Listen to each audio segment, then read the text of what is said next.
Mário Quintana, a alma do poeta. Saímos da prosa e da crônica para ingressar na poesia de Mário Quintana. Vamos apresentar hoje esse autor gaúcho gigante, que é um dos autores mais amados e pesquisados do Brasil. Mas qual era o verdadeiro segredo por trás dos seus versos tão simples, mas tão poderosos?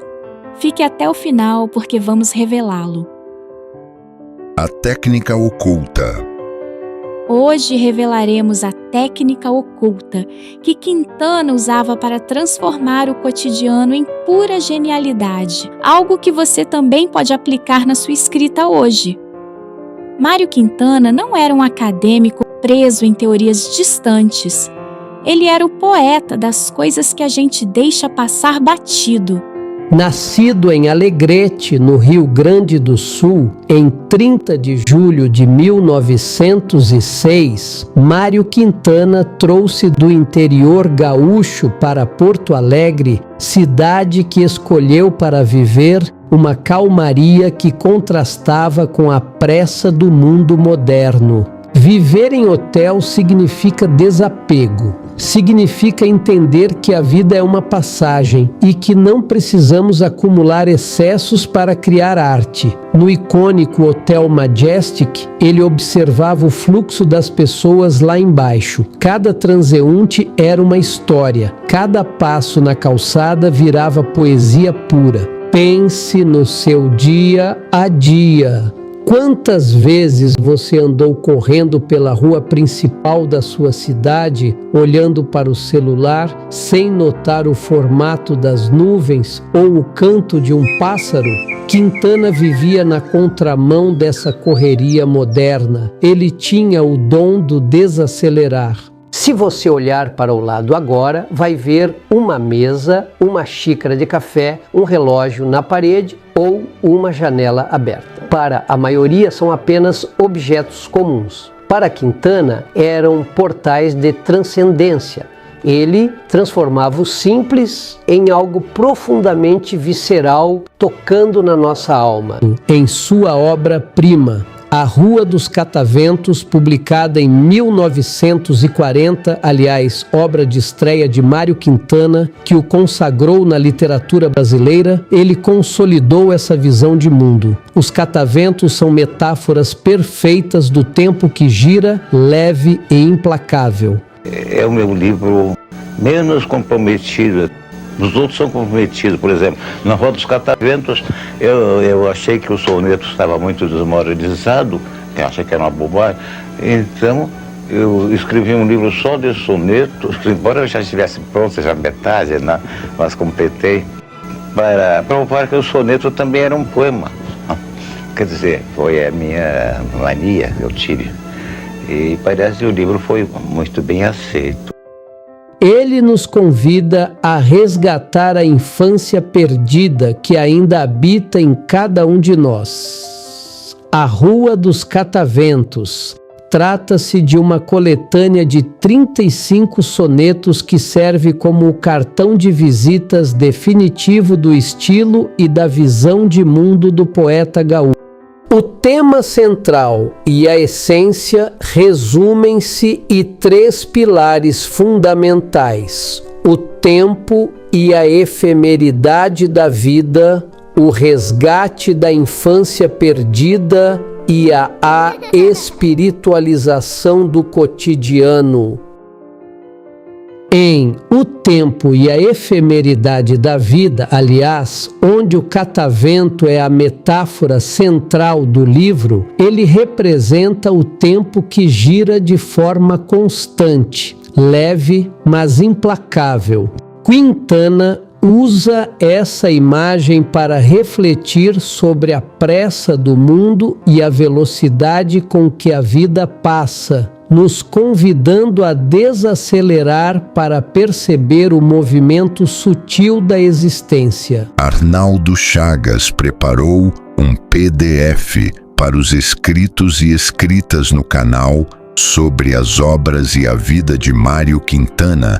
Acesse gratuitamente abaixo na descrição do vídeo.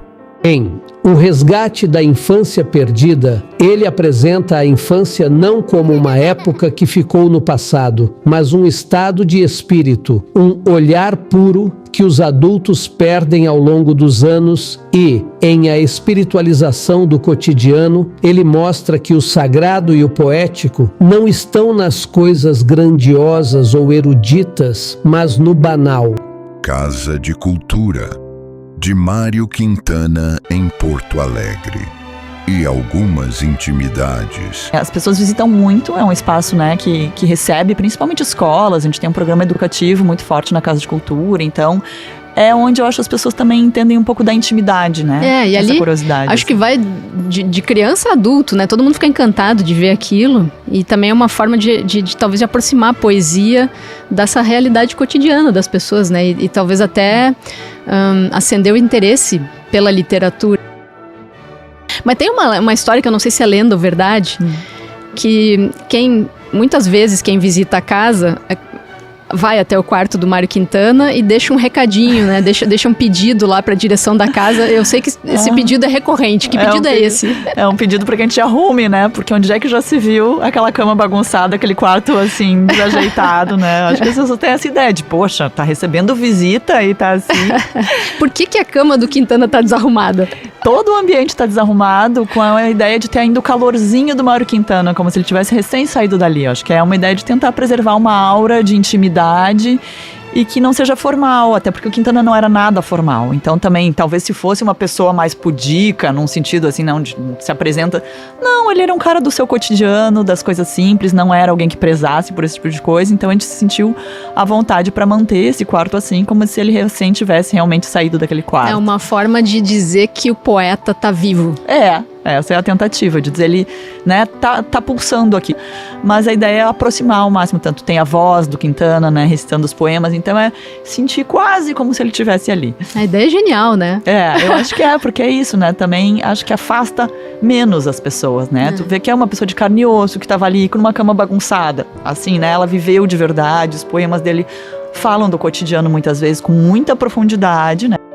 A filosofia da simplicidade e o erro dos eruditos. Muitos críticos literários cometeram o grave erro de achar que a poesia de Quintana era simplória. Confundiram clareza com falta de profundidade. A verdade é que alcançar a simplicidade máxima na escrita é a tarefa mais difícil para qualquer criador ou escritor no mercado atual. Quintana rejeitava os formalismos engessados da Academia Brasileira de Letras, da qual foi rejeitado 3 vezes, mas o poeta deu a volta por cima sem perder a elegância. Ele transformou a rejeição em um dos poemas mais famosos, viscerais e assertivos da nossa história. No célebre Poeminho do Contra, publicado na obra Caderno H, Mário Quintana sintetizou o choque entre a erudição arrogante e a imortalidade da verdadeira arte. Todos esses que aí estão, atravancando meu caminho, eles passarão, eu, passarinho. Essa metáfora do passarinho ilustra a superação absoluta. Enquanto os burocratas da literatura tentavam criar barreiras pesadas, Quintana voava por cima deles com leveza. Na sua vida pessoal, quando você encontra alguém que tenta diminuir o seu trabalho, a melhor resposta é evoluir e voar. O tempo é o tema central que angustiava e inspirava o poeta gaúcho. No livro Espelho Mágico, ele nos lembra que o espelho não reflete apenas nossa imagem física, mas expõe diretamente o desgaste do tempo na nossa alma. É um confronto direto com nossa realidade. A técnica do anatomista do cotidiano.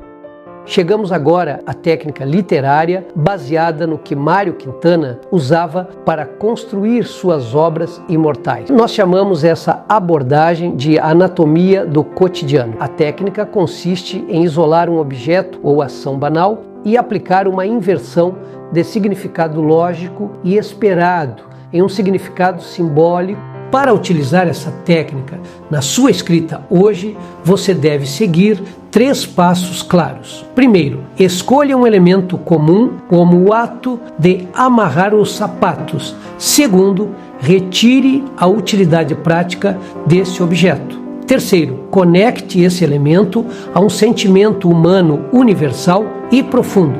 Por exemplo, o ato silencioso de escolher ficar.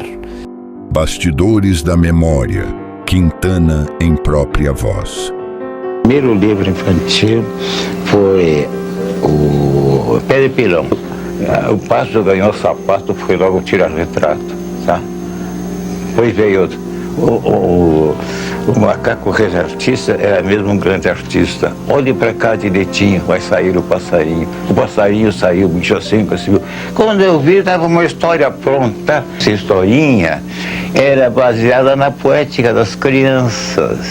Porque as crianças gostam muito de rimar, especialmente para mexer com umas com as outras. Olha a Gabriela com a cara de banera. Olha o João com a cara de feijão. E olha, isso caiu no gosto das crianças porque eu falei a linguagem poética dessas crianças. Estar solteiro até hoje, exatamente porque eu sempre me apaixonei e a paixão é incompatível com o amor. Um apaixonado é ciumento, insuportável, e o amor não, o amor vive as dois sem conflito. Se me fosse dado escolher outra vida, eu escolheria a mesma sem tirar nem pôr, com todos os contratempos. Todos esses que aí estão atravancando o meu caminho, eles passarão, eu passarinho.